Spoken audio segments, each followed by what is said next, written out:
हे काढले मस्त स्वच्छ चांगलं धुवून घेते 2-3 पाण्याने, त्याचा कडपणा निघून जाईल. कडपणा निघून जाईल मस्त धुवून घेते.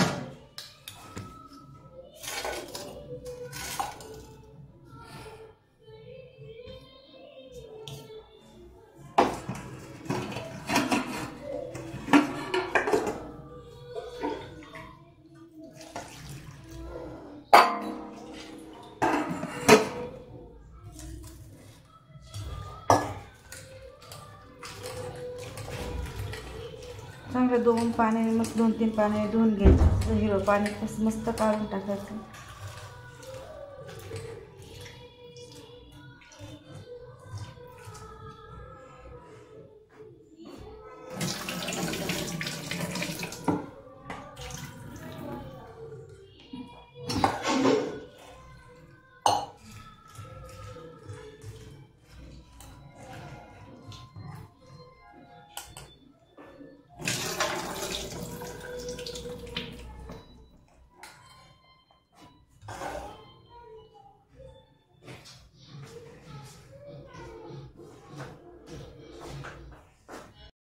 तर आता मी मस्त 2-3 पाण्याने चांगलं धुवून घेतलंय. आता मी कशा पद्धतीने बनवते. आता मिठाच्या पाण्यात थोडंसं उकळत टाकते.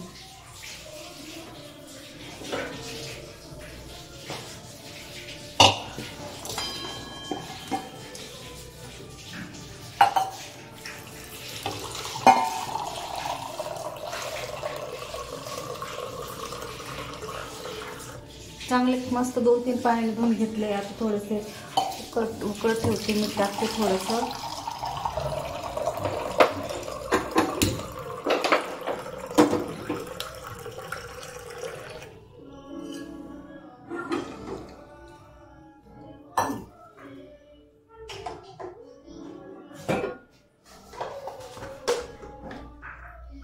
थोडंसं मीठ टाकते.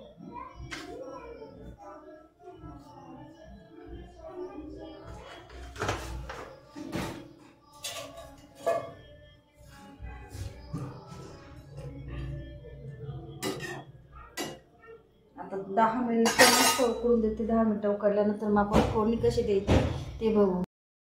चला आता मी फोडणी देते. बघा फोडणीसाठी लागलेला 1 कांदा घेतलाय, कढीपत्त्याचे 2-3 पानं आणि थोडीशी साखर, शेंगदाण्याचा कूट आणि आपलं चिंचेचं पाणी आणि लिंबू. कारण थोडंसं चिंचेचं पाणी केलं आहे, त्याच्यात चिंच पण आहे थोडेसे. आता मी फोडणी देते. तेल तापलं असं.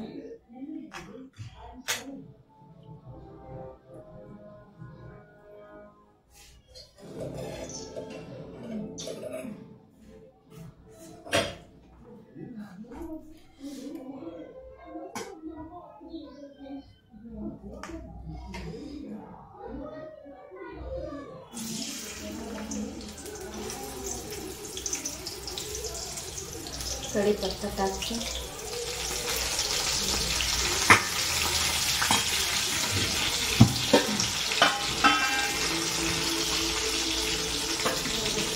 मोहरी टाकते.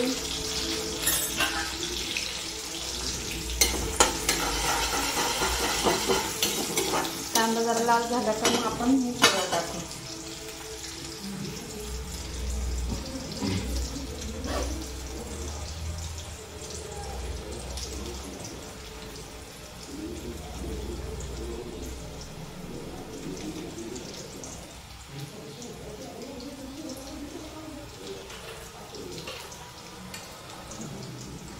लाल मिरची पावडर, हळद,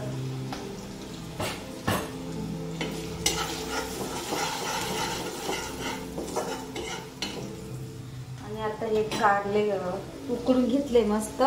थोडं पाणी काढलेले आणि याच्यात थोडं मीठ कमी टाकायचं, कारण आपण उकळताना मीठ टाकलेलं आहे.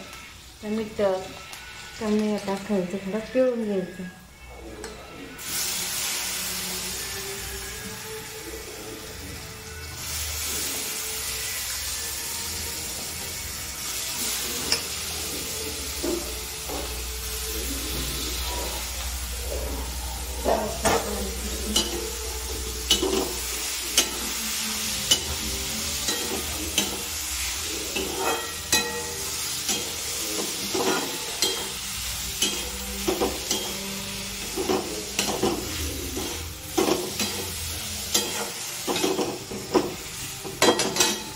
शेंगदाण्याचा कूट टाकते. चिंचेचं पाणी केलेलं आहे, त्याच्यात थोडं चिंचा पण आहे ते टाकते. थोडीशी साखर टाकते.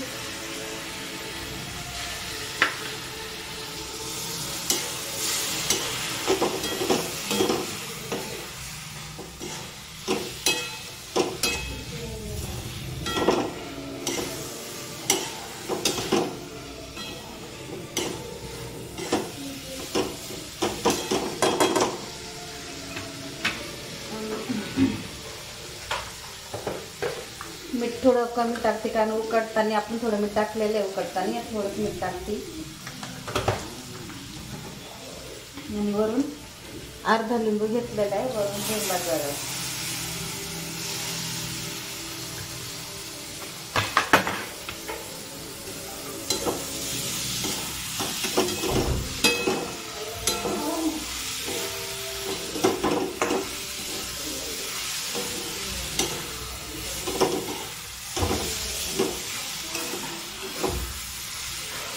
बघा. अशा पद्धतीने भाजी बनवा म्हणजे एकदम चविष्ट लागेल आणि कडू पण लागणार नाही. माझ्या पद्धतीने एकदा तुम्ही नक्की करून बघा.